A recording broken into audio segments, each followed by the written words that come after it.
Guys, ഞാൻ വീണ്ടും എത്തി. ഇത്തവണ ഞാൻ എത്തിയിരിക്കുന്നത് ഒരു സ്പെഷ്യൽ ഫിഷ് കറി റെസിപ്പി ആയിട്ടാണ്. ഫിഷ് കറി ഇഷ്ടമില്ലാത്ത ആരാ ഉള്ളതല്ലേ? നമ്മൾ ഫിഷ് കറി പല ടൈപ്പ്, പല സ്ഥലത്തും പല രീതിയിലാണ് ഉണ്ടാക്കുന്നത്. കോട്ടയം സ്റ്റൈൽ ആണെങ്കിൽ ഒരു മുളകിട്ട മീൻ കറിയാണ് കൂടുതലായിട്ട് ഉണ്ടാക്കുന്നത്. ആലപ്പുഴ, കൊല്ലം, ട്രിവാൻഡ്രത്തോട്ട് വരുമ്പോൾ തേങ്ങ അരച്ചതാണ് കൂടുതൽ കോമൺ ആയിട്ടുള്ളത്. പക്ഷെ ഞങ്ങൾ മുളകിട്ടത് ഉണ്ടാക്കാറുണ്ട്. പക്ഷെ എല്ലാം പല രീതിയിലും പല റെസിപ്പീസ് ആണ്, പല ടേസ്റ്റ് ആണ്. അപ്പൊ ഇന്ന് ഞാനിവിടെ പ്രസന്റ് ചെയ്യുന്നത് എൻ്റെ അമ്മയുടെ തന്നെ റെസിപ്പിയായ ട്രിവാൻഡ്രം സ്റ്റൈൽ തേങ്ങ അരച്ച് മുരിങ്ങക്കാവിലിട്ട ഫിഷ് കറിയാണ്. ഇവിടെ ഞാൻ എടുത്തേക്കുന്നത് ആവോലി മീനാണ്. റെസിപ്പിയുടെ സ്പെഷ്യാലിറ്റി എന്ന് പറയുന്നത് നമുക്ക് ഏത് ഫിഷിന്റെ കൂടെ വേണമെങ്കിലും നമുക്ക് ഈ റെസിപ്പി യൂസ് ചെയ്യാം. ഓക്കെ, അപ്പൊ നമുക്ക് എങ്ങനെയാണ് ഇത് കുക്ക് ചെയ്യുന്നതെന്ന് നോക്കാം. നിങ്ങൾ ഈ ഡിഷ് ട്രൈ ചെയ്യുക. ട്രൈ ചെയ്തിട്ട് നിങ്ങൾക്ക് ഇഷ്ടപ്പെട്ടെങ്കിൽ കമന്റ് ചെയ്യുക. ആൻഡ് ചാനൽ സബ്സ്ക്രൈബ് ചെയ്യാൻ മറക്കരുത്. ഓക്കെ, ദെൻ നമുക്ക് പോകാം വീഡിയോയിലേക്ക്.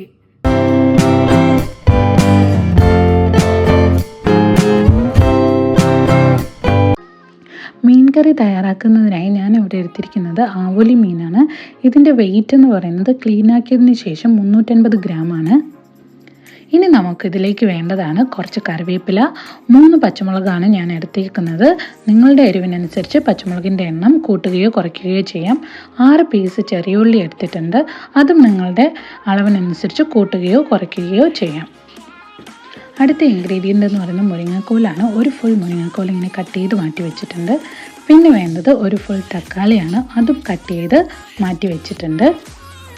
പിന്നെ 3/4 മുറി തേങ്ങ ചിരണ്ടി എടുത്തിട്ടുണ്ട്. ഇവിടെ ഞങ്ങൾക്ക് ചിരവയില്ലാത്തതുകൊണ്ട് ഞാനിങ്ങനെ മിക്സി ജാറിലിട്ട് അടിച്ച് ഗ്രേറ്റ് ചെയ്താണ് എടുത്തേക്കുന്നത്.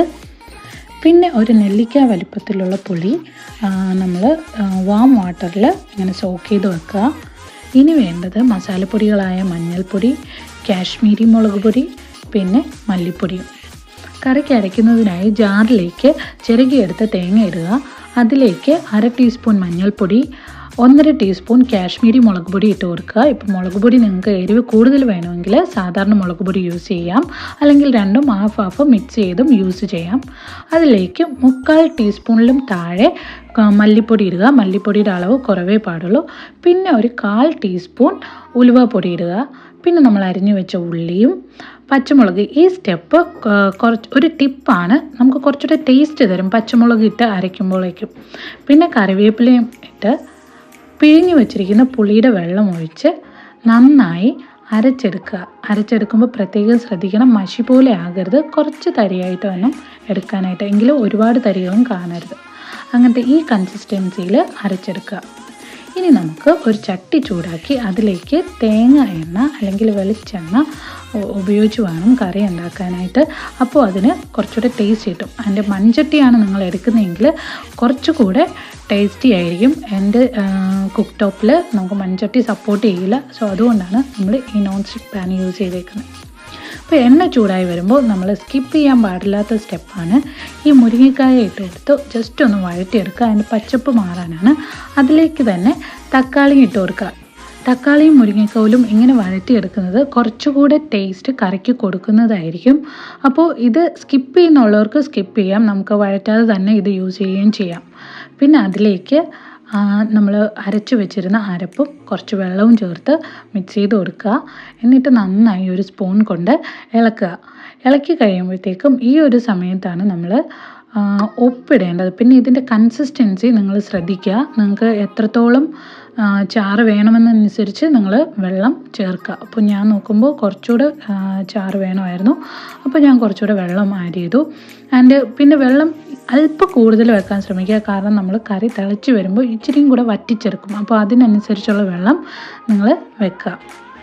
പിന്നെ ഒരു ലിഡ് വെച്ച് അടച്ച് ഇതിനെ തിളയ്ക്കാൻ വിടുക. അതേ കണ്ടില്ലേ, ഇങ്ങനെ തിളച്ച് വരുന്ന പരുവത്തിൽ ആണ് നമ്മൾ കറി ടേസ്റ്റ് ചെയ്യാൻ പോകുന്നത്. ഈ സമയത്ത് കറിക്ക് ഉപ്പും പുളിയൊക്കെ ഉണ്ടോ എന്ന് നോക്കിയിട്ട് എന്തൊക്കെയാണോ കുറവുള്ളത് നമുക്കതിലേക്ക് ആഡ് ചെയ്യാം. അപ്പോൾ ഞാൻ ടേസ്റ്റ് ചെയ്തപ്പോൾ എല്ലാം ഓക്കെ ആയിരുന്നു. ഇനി അടുത്ത സ്റ്റെപ്പ് എന്ന് പറയുന്നത് ഇതിനകത്ത് നമ്മൾ കഴുകി മാറ്റി വെച്ചിരിക്കുന്ന ഫിഷ് ഇതിനകത്തോട്ട് ഇടുക എന്നുള്ളതാണ്. പക്ഷേ ഞാൻ ഇടുന്ന സമയത്ത് ജാങ്കൂട്ടൻ കരച്ചിലായിരുന്നു, അപ്പോൾ അവൻ എൻ്റെ കയ്യിലായിരുന്നു, എനിക്ക് വീഡിയോ എടുക്കാൻ പറ്റിയില്ല. അപ്പോൾ ഫിഷും ഇട്ട് കഴിഞ്ഞിട്ട് നമ്മളിങ്ങനെ കുറച്ച് കറിവേപ്പില ബാക്കി ഉണ്ടായിരുന്നത് എടുത്ത് മേളിൽ തൂക്കി കൊടുത്തിട്ട് ഒന്ന് അടച്ചു വെച്ച് വീണ്ടും ഒന്ന് തിളയ്ക്കാനായിട്ട് വേവിക്കുക. ആ സമയത്ത് തീ മീഡിയം ഫ്ലെയിമിലോട്ട് മാറ്റുക. ഇത് കഴിഞ്ഞ് ഒരു ലിഡ് കൊണ്ട് അടച്ചു വെച്ച് നന്നായിട്ട് ഒരു 10 to 15 മിനിറ്റ്സ് ഇതിനെ വേവിക്കുക. അതിൻ്റെ ഇടയ്ക്ക് ഇതുപോലെ ഒന്ന് ചുറ്റിച്ചു കൊടുക്കുക. സ്പൂണിൽ തിളക്കരുത്, മീൻ പൊടിഞ്ഞു പോകാനുള്ള ചാൻസ് ഉണ്ട്. കറി ഏറെക്കുറെ റെഡിയായി വന്നിട്ടുണ്ട്. ആ സമയത്ത് നമുക്ക് ലാസ്റ്റ് സ്റ്റെപ്പായി കുറച്ച് കോക്കനട്ട് ഓയിൽ ഇതുപോലെ മേലെ ഒഴിച്ചു കൊടുക്കാം. നമ്മുടെ കറി റെഡിയായിട്ടുണ്ട്. നമ്മുടെ ട്രിവാൻഡ്രം സ്റ്റൈൽ തേങ്ങയരച്ച ഫിഷ് കറി റെഡി ആയിട്ടുണ്ട്. ഇതിൻ്റെ കൂടെ കോമ്പിനേഷനായിട്ട് ഞാൻ തോരനും മോരും നെല്ലിക്കയും കൂടെ വെച്ച് കഴിച്ചു കഴിഞ്ഞാൽ നമ്മുടെ ഉച്ചയൂണ് ഗംഭീരമായി. എല്ലാവരും ട്രൈ ചെയ്ത് നോക്കിയിട്ട് അഭിപ്രായം അറിയിക്കുക.